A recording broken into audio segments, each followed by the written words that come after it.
আপনাদের মনে থাকবার কথা, বাংলাদেশে আমরা যখন প্রাইমারি স্কুলে পড়তাম বা হাই স্কুলে পড়তাম, ঘন্টা শেষ হলে, একটা ক্লাস শেষ হলে দপ্তরি কি করতো বলেন তো? হ্যাঁ, দিত না? মনে পড়ে? পিকচারাইজেশন হচ্ছে?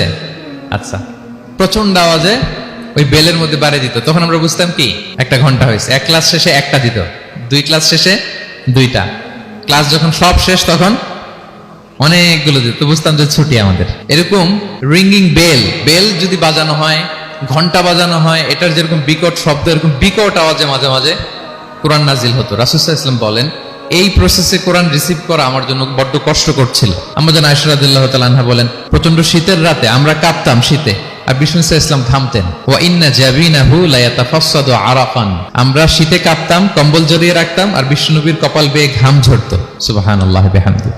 এভাবে তিনি কষ্ট করে কোরআন রিসিভ করেছেন, এটা একটা পদ্ধতি। আরেকটা পদ্ধতি হচ্ছে মিসলা দাবিয়া সাউতিন নাহাল, মৌমাছির ভন ভন শব্দের মতো কোরআন নাজিল হতো। যখন নাজিল হতো রাসূল সাল্লাল্লাহু আলাইহি ওয়াসাল্লামের মুখের সামনে, চেহারার সামনে মৌমাছি ভন ভন ভন ভন করলে যেরকম সাউন্ড, এরকম একটা সাউন্ড হতো। এটা সাহাবারা কাছাকাছি যারা থাকতেন ওনারা উইটনেস করেছেন অনেকবার। আজকের এই আলোচনাটা এটার সাথে প্রাসঙ্গিক, আমি বলবো আপনাদেরকে। দুইটা পদ্ধতি গেল। আরেকটা পদ্ধতি হচ্ছে মিন ওয়ারাই হিজাব, পর্দার অন্তরাল থেকে সরাসরি আল্লাহ কথা বলতেন, রাসূল সাল্লাল্লাহু আলাইহি ওয়াসাল্লাম শুনতো। এটা কেবল একবারই হয়েছে, মেরাজের রাতে। তারপর মাঝে মাঝে ইউলকা ফি কুলুবি রাসূলিল্লাহ, আল্লাহ রাসূল সাল্লাল্লাহু আলাইহি ওয়াসাল্লামের অন্তঃকরণে আল্লাহ তাআলা ঢেলে দিতেন ওহী। আচ্ছা, আবার কখনো কখনো জিবরাইল আলাইহিস সালাম ওনার মূল আকৃতিতে ওহী নিয়ে আসতেন। ওনার যে বিসূরাতিহিল আসলিয়া, জিবরাইল আলাইহিস সালামের যে মূল সূরাত, এই সূরাতে আসতেন। এই সূরাতে রাসূল সাল্লাল্লাহু আলাইহি ওয়াসাল্লাম জিবরাইল আলাইহিস সালামকে জীবনে দুইবার দেখেছিলেন। একবার ওই যে হেরা গুহার ওখানে দেখেছিলেন, আর একবার সেই সিদরাতুল মুনতাহা মেরাজের রাতে দেখেছিলেন। 600 পাখা মেলে বিশাল আকৃতি নিয়ে পুরো দিগন্ত বিস্তৃত করে জিবরাইল আলাইহিস সালাম নেমে আসতেন। দুইবার এভাবে রাসূল সাল্লাল্লাহু আলাইহি ওয়াসাল্লাম দেখেছিলেন। এভাবে কোরআন নাজিল হতো। আবার কখনো কখনো এই যে হিউম্যান শেপে, মানুষের আকৃতিতে আসতেন, দেখতে মানুষের মতো লাগতো। মানুষের আকৃতিতে জিবরাইল আলাইহিস সালাম এসে কোরআন পৌঁছে দিয়ে যেতেন।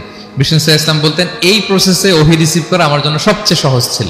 এটা তো খুব স্বাভাবিক, ন্যাচারাল, যে একজন মানুষ এসে আমার সাথে কথা বললে মানুষ মানুষের সাথে কথা বলবে, এটা তো খুব ফ্লেক্সিবল হবে, কমফোর্টেবল হবে। বাকি পদ্ধতিগুলো রাসূল সাল্লাল্লাহু আলাইহি ওয়াসাল্লামের জন্য কঠিন ছিল। এবং এই সূরাতে যখন জিবরাইল আলাইহিস সালাম আসতেন, তখন দিহিয়াতুল কালবি আল আনসারী নামে এক সাহাবীর সূরাতে আসতেন। ওনার তওবাটা আল্লাহর কাছে খুব পছন্দ হয়েছিল। জাহিলি যুগে অনেক কন্যা সন্তানকে তিনি জীবিত প্রচিত করেছিলেন।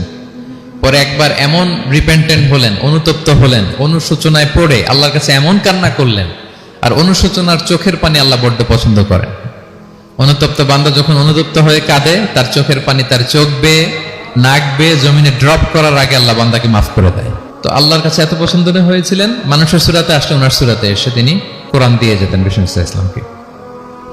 তো মুসনাদে আহমদ ইবনে হাম্বল একটা হাদিস এসছে, ওমর ফারুক রাদিয়াল্লাহু তাআলা আনহু এই হাদিসটা বর্ণনা করেন।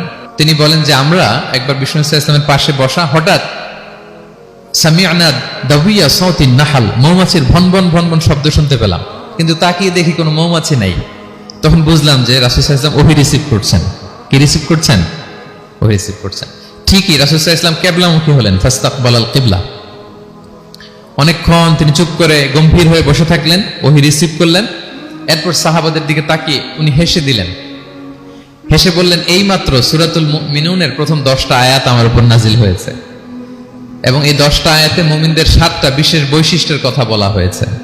মান আকামা হুন্না দাখালাল জান্নাহ, যেই 7টা বৈশিষ্ট্য নিজের মধ্যে ধারণ করবে সে আল্লাহর জান্নাতের ওয়ারিস হয়ে যাবে। এবং এই আয়াতগুলো বলে আল্লাহ তাআলা সবশেষে এমনটাই বলেছেন যে উলাইকা হুমুল ওয়ারিসুন আল্লাযীনা ইয়ারিসুনাল ফিরদাউসা হুম ফিহা খালিদুন, যারা এই 7টা বৈশিষ্ট্য নিজের মধ্যে ধারণ করবে তারা জান্নাতুল ফিরদাউসের ওয়ারিস হয়ে যাবে, উত্তরাধিকার হয়ে যাবে।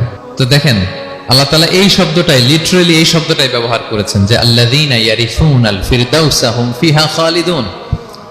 বিশ্বাসীরা যদি এই 7টা গুণ নিজের মধ্যে ধারণ করে, তাহলে বাবার সম্পদে সন্তানের যেমনি ভাগ থাকে সে ওয়ারিস হয়, আমার এই উম্মতেরা, আল্লাহর এই বান্দারা জান্নাতুল ফিরদাউসের ওয়ারিস হয়ে যাবে।